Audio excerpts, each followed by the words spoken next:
Ago. Me mama kwa abade batiti obi kan dwumadi so. Me ding de Jimmy Hanks. Ya sanya hye bio. Ya beto yen akenkan ne so. Eye Guasohantan. Nanso ansa na yebefi ase no, me de aseda kese pa ma Bureau of Ghana Languages. Se wonga ma me ho kwanga me na worika won humei. Efe me da mo amohwe dwumadi nyina ase. Yo, yemfi ase. Guasohantan ofan etoso ebien. Ahwede etoso ebien. Mamponara osebo nsu abedu obrenti oda entem ade chen hima na se wa sori hye ni dan osebo nsu eno na no peye se wa meni wo bedi nkomo kakra osebo nsu fabre se wa enye boni bi wara wonim se wo ye mfihye aduasaba nti wo so aware ache deyi wawade ye ndadwene kese yenya nana wabitu ye naso ansa yeti agyanom a eye obarima wudu ni awoware na wanware a wankasa wote se wo ho wani je enwie peye na wani onyam tosin wunya oba paware a aduane a wobedi ni a wobenom wodan mu asiesio entoma a ebri esese wosio biara enka wodadwene ho bio obeye wo onuaba adamfo a woni no di atrimsem ene enapo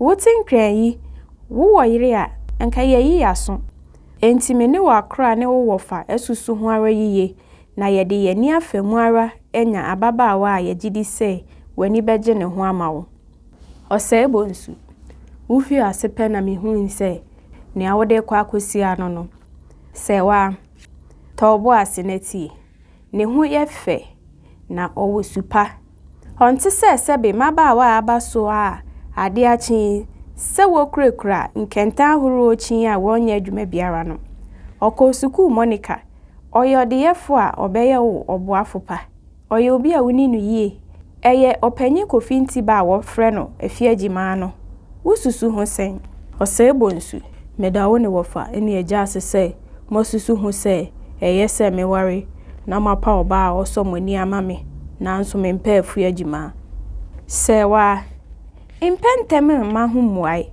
susu hu yi ansa osebo nsu minim afiagima dada idie wasemi hu hian susu hu pi kan tete no a awofo pa oba ma won baberima no atwam eneyi anibu abaidie oberima biara oba a wope na woware no jamai ntina mokra me kyerɛkyerɛ se memra no sewa ni awoka yi die eye mrante dwene enti susu yen de a yaka yi hu efi se ewom se wasua homa akwa akiri de nanso aware mu de yesene wo osua hu eja na ne bem anane na ya sembe sewa trase anane trase efi agima ho asem na mede beto kofi anim no o ma mi mu kwankra anane kofi na dai we de se anya asema wo pentembu akra ade wo mpa afiagima osebo nsu eja afiagima wade de enye yi anane adoma ojesu wadiwo nana obemu anane tumrika kofre wo fabu aduma me adoma afiadiko kofi na de nti na wo mpa agima osebo nsu mini ne ho asem biara nanso mentumi nware no anane wuntumi nware no sen enkasa wuni boadu ago sewa bremu boadu bemu boadu ya mache anane ya ku boadu ama mache sewa ya henewa boadu kofi mache akwa abanso osebo nsu yeja boadu na oba adabe medamena ase osebo nsu enura na jusum na mebedruye mesi anka me pensio bi medware na mabechiamo sewa kofi edwanie boadu chance anane kofi dueni awo boadu ye nyado sewa kofi dueni awo boadu ya henewa osebo nsu wofa omanwe boadu Twedi ampon adaroma me ho ye. Odan na ni kire anane ne yire. Na he anane boko. Enu anwumre na Kofi bedru ye. Me na me share da kra no nti na wabayi. Wara wunim ne nti a me kra no. Anopayi se wa sori de afia gima ho asem to nanim a Kofi sei kose ne ho nka. Ana me se wo na wo de hye no no.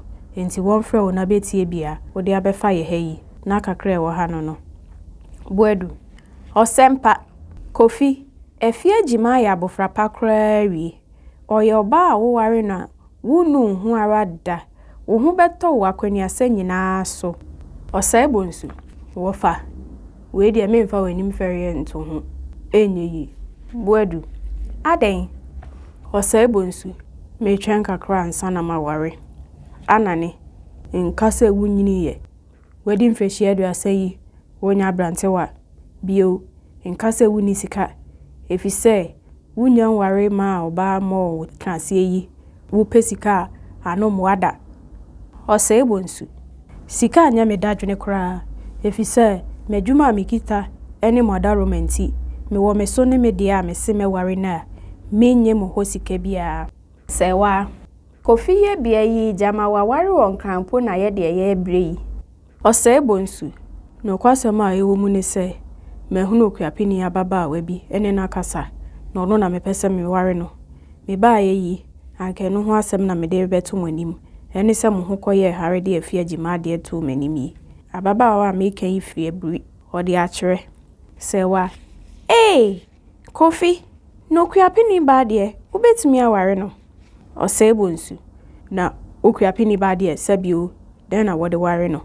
Esu na kuapem forma na esu no asante forma. Enye sika ya na wode ware won. Sika no nso a ebi ofie. Buedu ahoho ware de enye o. Eno nti na panyin sei obi nware ni kromani nu ne ho. Osai bonsu na Ghana bri de ye hwese we free ha na we free ho. Ye nyina ye nipafu a enti wo ware Ghana ha ba biara enya ahoho ware.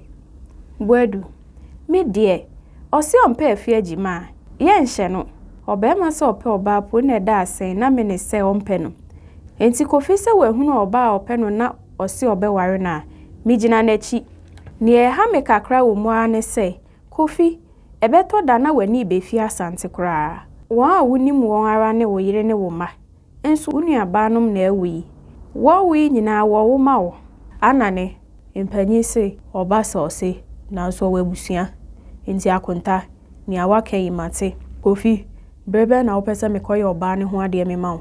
Osai bonsu bre biara eye mawo. Sewa matu me ho ego enye edro na oba no de aye me bayi. Anane osori Kofi hwemanim kakra. Anane ne Buedu twin won ho kakra kotu agina sang betranse. Buedu na akuapem ho sika ahe na wode bop no achi sre oba da ne tiriase. Osai bonsu nwanwa edupo de mimisae anane ende wokwa bisemu na mayente na yegina so atu abofo ama wakoje oba na wade ama. Osai bonsu mo ha mo na sika ne nsahodo a wode beko no nyina mefa ne ka anane wokwa oketa no ba obosum ye beba na wieye ye de beto osofo anim na watu abofo a ye besoma won no mati ama wabebo wo so na wama obi akoja won ama wakoye amane efata nyina. Osai bonsu aseda ne wom osori chia won nda won ase yo aha na kenkan sem ni besi ne kaisa obe like na subscribe o subscribe abodon na ewo hono ne yedisini ne to ho a YouTube ayi wasitwe efeso first name na wona mfonum no won so won hwe bi da ye be hye bi o ne ye de ahwe de etoso ebiesa na ebeto aso nti ye mfansi ha makramo